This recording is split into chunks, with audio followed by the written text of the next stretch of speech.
Hello students, আমি Nitish sir জ্ঞানজ্যোতি coaching সেন্টারের পক্ষ থেকে তোমাদের প্রত্যেককে জানাই আরো একবার স্বাগত।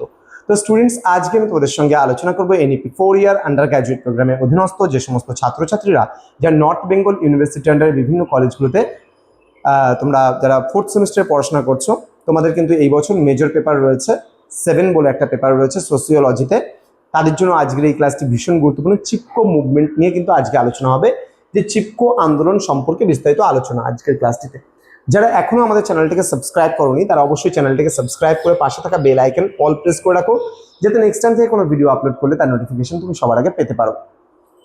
এছাড়া যারা ভাবছো যে অনলাইনে আমাদের ক্লাস জয়েন করবে, নোটস নেবে, তারা অবশ্যই যোগাযোগ করো আমাদের অফিসিয়াল নাম্বার 7076398606 নাম্বারে অথবা 6295916282 নাম্বারে।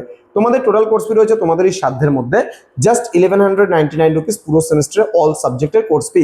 তো দেরি না করে আজই যোগাযোগ করো আমাদের সঙ্গে এবং যুক্ত হয়ে যাও আমাদের অনলাইন ক্লাসে। চলো শুরু করছি আজকের ক্লাসটা।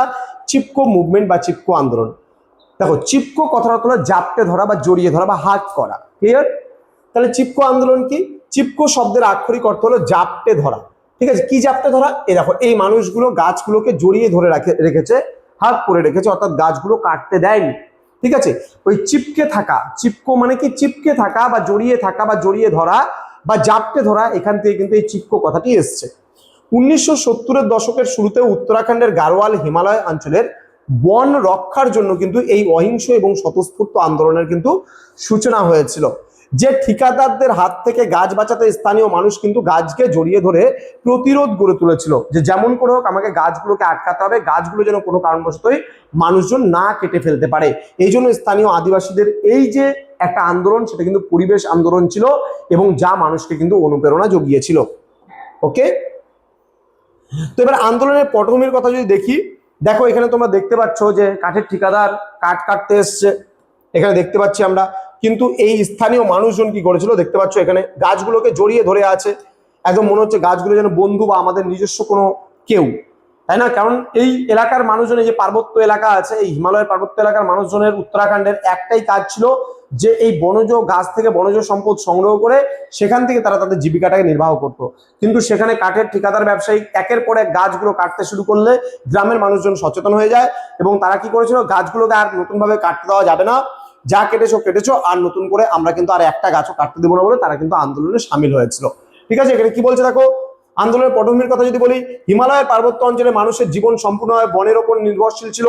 1970-এর দশকে বাণিজ্যিক স্বার্থে ব্যাপক হারে বন ধ্বংস শুরু হয়ে যায়।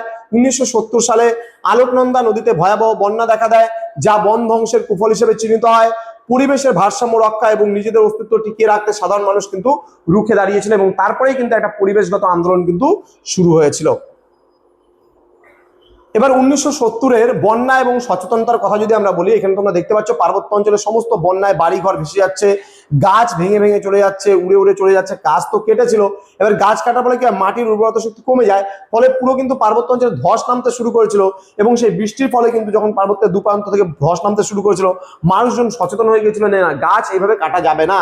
তো ভয়াবহতার প্রভাব কি ছিল? বন্যার তাণ্ডবে গ্রামবাসীদের চোখ খুলে যায়, তারা বুঝতে পারেন যে পাহাড়ের গাছ কাটার ফলে মাটি আলগা হয়ে যাচ্ছে এবং বৃষ্টির পানি কিন্তু বা বৃষ্টির জল সরাসরি নেমে এসে প্লাবন সৃষ্টি করছে। এটি ছিল আন্দোলনের প্রথম সামাজিক এবং প্রাকৃতিক কিন্তু একটা সংকেত। ঠিক আছে, এবার বাণিজ্যিক অগ্রাসন। এবার বাণিজ্যিক অগ্রাসনের কথা যদি বলি, 1973 সালে চামোলি জেলার খেলাধুলার সরঞ্জাম তৈরির এক সংস্থায় গাছ কাটার অনুমতি দেওয়া হয়েছিল। যে চামোলি জেলা উত্তরাখণ্ডের চামোলি জেলা বলে যে জেলাটা আছে, সেখানকার এক কাঠের ঠিকাদার যারা রয়েছে, যে খেলার সামগ্রী প্রস্তুত করে যারা, তাদেরকে অনুমতি দেওয়া হয়েছিল যে না, তোমরা গাছ কাটতে পারো। তো গ্রামবাসীরা আবেদন জানালেও কিন্তু সরকার তা প্রত্যাখ্যান করে যে না, এই গাছটা কাটা যাবে না বা এই গাছগুলো কাটা যাবে না। কিন্তু সরকার কিন্তু সেটাকে মানে না, যে তবুও, কারণ তার লাভ আছে সরকারের, ওই জন্য সরকার কাটতে দেয়। বলছে এই অবিচারের বিরুদ্ধে স্থানীয়রা কিন্তু একত্রিত হন এবং গাছকে নিজেদের সন্তানের মতো কিন্তু রক্ষা করার মতন তারা কি করেছিল, শপথ নিয়েছিল যে গাছকে যেমন করে হোক রক্ষা করতে হবে, বাঁচাতে হবে।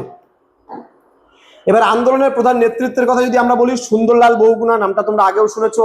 বলছে পদযাত্রার মাধ্যমে আন্দোলনকে বিশ্বব্যাপী ছড়িয়ে দিয়েছিলেন, দীর্ঘ পদযাত্রা বা লং মার্চের মধ্যে দিয়ে। এবার চণ্ডীপ্রসাদ ভাট ছিলেন আরেকজন নেতৃত্ব। বলছে স্থানীয় স্তরে মানুষকে সংগঠিত করেন, বিভিন্ন জায়গায় গিয়ে জায়গায় জায়গায় মানুষকে সংগঠিত করেন এবং আন্দোলনের ভিত্তি কিন্তু গড়ে তুলেছিলেন তিনি। গৌরী দেবী ও নারী শক্তি কি বলছে? 1974 সালে 26শে মার্চ রেনি গ্রামের সাহসী নারী গৌরী দেবী 27 জন নারীকে নিয়ে কাঠুরেদের সামনে রুখে দাঁড়ান। তারা ঘোষণা করেন গাছ কাটার আগে আমাদের রক্ত ঝরাতে হবে। বন্দুকের নলের সামনেও কিন্তু তাদের অদম্য সাহসের কাছে বাণিজ্যিক শক্তি কিন্তু হার মানতে শুরু করেছে। তারা বলছে আমাদের গুলি করুন, আমরা মরে যাব, আগে আমাদের মারতে হবে, আমাদের মারুন আগে, তারপরে গাছগুলোকে মারুন, আমাদেরকে না মেরে কিন্তু আমরা গাছগুলোকে কিন্তু ধ্বংস করতে দেব না। আন্দোলনের মূল মন্ত্র কি ছিল? কি লাভ বনের, মাটি জল আর বিশুদ্ধ বাতাস, মাটি জল আর বাতাসই হলো বেঁচে থাকার রসদ, সুন্দরলাল বহুগুণা বলেছিল। এবার আন্দোলনের আদর্শ এবং তাৎপর্য সম্পর্কে আমরা একটু জেনে নেই। অহিংস প্রতিরোধ, গান্ধীবাদী আদর্শে কোনো প্রকার রক্তপাত ছাড়াই আন্দোলনের জয়যুক্ত হয়েছিল এবং পরিবেশবাদী নারীরাই বনের প্রকৃত রক্ষক হিসাবে কিন্তু নেতৃত্বের আসনে আসেন এবং বিশ্বজনীন আবেদনের কথা বলছে। ড্রয়িং রুমের পরিবেশে সচেতনতাকে এটি সাধারণ মানুষের আঙিনায় নিয়ে আসে। ঠিক আছে, মানুষ কিন্তু দেখবা যে পরিবেশ নিয়ে এত মাতোয়ারা হয়, কিন্তু পরিবেশ সম্পর্কে প্রকৃত সচেতন কতজন? আজকে প্রত্যেকটা স্তরের ছেলে মেয়েদের পরিবেশ সম্পর্কে পড়ানো হয় যে পরিবেশ পড়ো। আজকে পরিবেশবিদ্যা স্কুল কলেজে খালি পড়িয়ে লাভ নেই, আজকে তাদেরকে একটা প্রজেক্ট করাতে হবে এবং সেই প্রজেক্টের মাধ্যমে তাদেরকে স্থানীয় যে এলাকাগুলো রয়েছে সেই এলাকাগুলোতে, মানে ওই যে বললাম না, পুঁথিগত বিদ্যা বা ড্রয়িং রুমের মধ্যে শিক্ষাটাকে রেখে লাভ নেই, শিক্ষাটাকে বাস্তবে প্রয়োগ করতে হবে। আমরা জাস্ট এই যে যেই জায়গায় আছি সেখান থেকে দেখবা যে উত্তরবঙ্গের বিভিন্ন নদ নদীগুলো ক্রমশ কিন্তু গ্রাস হয়ে যাচ্ছে, শেষ হয়ে যাচ্ছে, বনজ সম্পদ ধ্বংস হয়ে যাচ্ছে, একের পরে গাছ কাটা হয়ে যাচ্ছে, কিন্তু কেউ তা কিন্তু রুখে দিচ্ছে না, রুখে দাঁড়াচ্ছে না এর এগেনস্টে। তাহলে একটা সময় পরে কি হবে? দিনের পর দিন এভাবে অরণ্য ধ্বংস, গাছ কাটা, নদীগুলোকে বা জলাভূমিগুলোকে বুঝিয়ে ফেলা, একের পর এক কিন্তু বাস্তুতান্ত্রিক ভারসাম্য কিন্তু তোমার ধ্বংস হচ্ছে। আন্দোলনের চূড়ান্ত সাফল্যের কথা যদি আমরা বলি, 15 বছরের জন্য নিষেধাজ্ঞা। 1980 সালে তৎকালীন প্রধানমন্ত্রী ইন্দিরা গান্ধী হিমালয় অঞ্চলে 15 বছরের জন্য বাণিজ্যিক গাছ কাটা নিষিদ্ধ করেন। এটি ছিল পরিবেশ আন্দোলনের ইতিহাসে এক অনন্য জয়। তো এই ছিল আজকের ক্লাস। আমাদের অফিসিয়াল নাম্বারটা তোমরা সেভ করে রাখো, 6295916282 এবং 7076398606 নাম্বার।